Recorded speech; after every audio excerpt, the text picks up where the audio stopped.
Hello, today's story is 20,000 Leagues Under the Sea.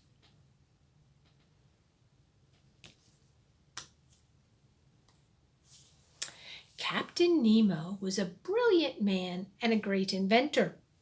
He was passionate about science and technology, but was also a private man, frequently disappointed with the world around him. Wishing above all to isolate himself, Captain Nemo eventually designed the perfect solution to his problem. Using his vast knowledge and the utmost secrecy, Captain Nemo engineered a fantastic submarine equipped with the latest technology. The futuristic vessel could navigate the deepest oceans to discover unknown aquatic territory. Captain Nemo called his submarine the Nautilus and set off to explore the salty seas. As time passed, people on land began to hear rumors of lost ships carried out to sea by an enormous, destructive sea monster. Sailors were afraid of the monster, and soon everyone wanted to find the beast. But what was it? A sea serpent? A giant narwhal? No one knew for certain except for Captain Nemo. He was using the Nautilus to destroy his enemies. An expedition was formed to try and locate the mysterious creature. On a ship named the Abraham Lincoln, three brave volunteers signed up: Ned Land, a Canadian master harpoonist; Professor Aronnax, a celebrated French biologist; and Conseil, Professor Aronnax's faithful servant. Ned Land was excited to hunt the fearsome sea monster, but the professor hoped to capture and study the animal in a museum. For several months, the crew sailed, searching desperately for signs of the marine monster. Just as they were about to give up, there was a sudden uproar. "Look there! Narwhal approaching straight ahead! Prepare the harpoons! This is our chance!" replied Professor Aronnax. Ned threw the harpoon. All at once, the ship was violently struck. The crew tumbled onto the deck. Panicked, they tried desperately to keep the Abraham Lincoln afloat, but a giant wave submerged the boat. The professor, Conseil, and Ned were tossed overboard. They swam for hours, gasping for breath, until finally they struck a hard body, maybe the back of a whale. They rested a while on the hard, smooth surface when suddenly Ned realized they were not on a whale. "Professor, this monster is made of steel!" Ned was right. Without knowing it, they had taken refuge aboard the Nautilus. As they admired its polished metal exterior, Captain Nemo appeared with a few mysterious men. Without explaining why, the men led the professor, Ned, and Conseil down into the submarine. They soon discovered that Captain Nemo was responsible for all of the inexplicable shipwrecks. "You have learned my secret," Captain Nemo told them. "Now you must stay on my vessel and never leave." "Great heavens!" exclaimed Ned. "What's to become of us?" "You may move freely about on board the Nautilus," said Captain Nemo, "but you must never try to escape." "What about our friends and family?" Ned asked. "These are my conditions," replied the captain. Ned shook his head. He couldn't believe it. "I cannot promise that I won't try to escape," he finally said. Ned returned to his cabin more depressed than ever. As the days and months passed, Captain Nemo and Professor Aronnax found they had much in common. Captain Nemo admired the professor's scientific mind, and the biologist respected the technological prowess of the Nautilus. "It's a marvelous machine, Captain," said Aronnax. "You haven't seen it all yet," replied Nemo. One day, Nemo invited three companions to an underwater hunt near the island of Crespo.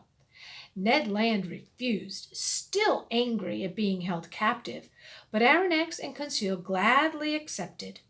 Eager to test out the diving suits on the seafloor, they quickly dressed in the diving gear and followed Nemo out of the submarine. The professor and Conseil were speechless. The sun sparkled on the fins of multicolored fish and lit up a rainbow of coral reefs.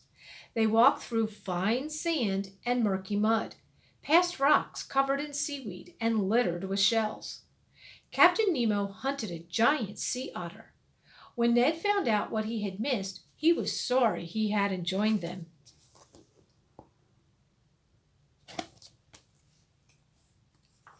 Navigating through every sea and ocean, Captain Nemo, his crew, and their prisoners traveled thousands of leagues as they made their way around the world.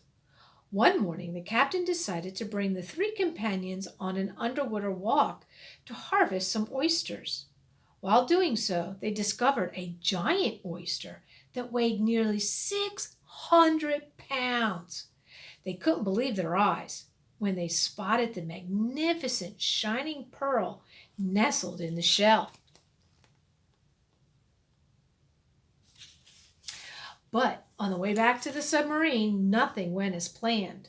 An enormous shark blocked their way. Captain Nemo advanced, spear in hand, ready for combat. A tremendous battle ensued. Nemo pierced the belly of the beast, but a violent blow from a fin threw him to the ground.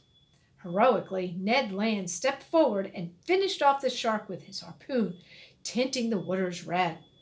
When they returned to the Nautilus, Captain Nemo thanked Ned profusely. The submarine continued its voyage. When it finally reached the Atlantic Ocean, Captain Nemo proposed another underwater excursion, but this time at night. He wanted to show the professor the fabled sunken city of Atlantis. When they arrived, Professor Aronnax could barely believe his eyes. Ancient walls and crumbling columns rose from the ocean floor as if they were on land. He was mesmerized by the extraordinary sight and spent hours contemplating the submerged ancient kingdom. While the professor enjoyed his underwater adventures, as the days passed on the Nautilus, Ned longed for freedom. One day, while Ned dreamed of escape, the submarine suddenly lurched to a halt and started jerking to and fro. "Giant squid!" cried Captain Nemo. "We must get to the surface to attack." The professor was terrified, but Ned confidently grabbed his harpoon, ready for action.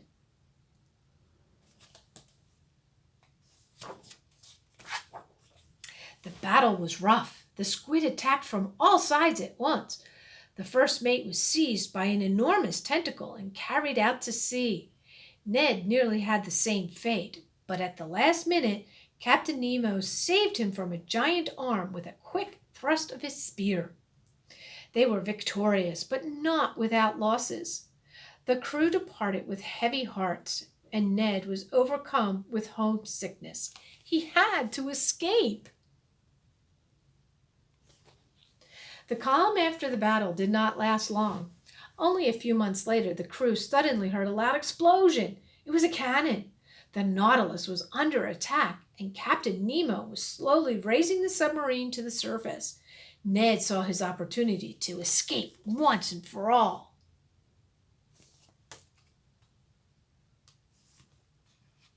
Ned crept to the bridge of the submarine and waved a handkerchief to signal the enemy ship. "I've got to get away from here. Please send me a sign," begged Ned. But just then, Captain Nemo shoved him back inside the Nautilus. "Wretched creature!" roared Captain Nemo. "That battleship is our worst enemy." Captain Nemo was white with rage. Now he was determined to destroy the battleship at all costs. "You will taste my vengeance, ship of misfortune." The captain engaged in battle. With tears in their eyes, Ned Professor Aronnax and Conseil could do nothing but watch the ship sink.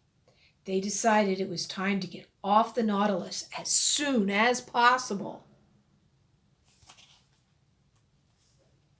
From then on, the atmosphere on the Nautilus was fraught with tension.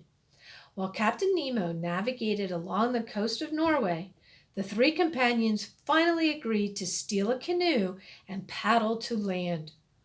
On the night of their departure, Professor Aronnax caught a glimpse of Captain Nemo hunched over his organ. The captain was lost in thought. He had never looked so miserable. The professor was torn. Should he really abandon Captain Nemo? He thought fondly of the many deep-sea adventures they had, but knew he could not stay. Outside, Ned loosened the bolts that bound the canoe to the Nautilus. Just as the professor jumped in, a huge maelstrom appeared. In a second, the Nautilus was sucked down into the depths of the sea.